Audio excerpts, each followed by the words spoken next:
Dumaan si Butiki. Dumaan si Butiki sa ibabaw. Dumaan si Butiki sa ilalim.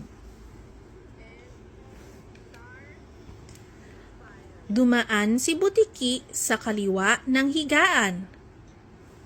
Dumaan si Butiki sa kanan ng halamanan. Gumapang si Butiki pababa. At gumapang naman pataas. Naroon si Butiki sa malayo. At maya-maya ay malapit naman. Tumakbo si Butiki sa labas. At pagkatapos muling pumasok sa loob. Napunta si Butiki sa aklatan. At sa gitna ng mga aklat, siya ay nakatulog.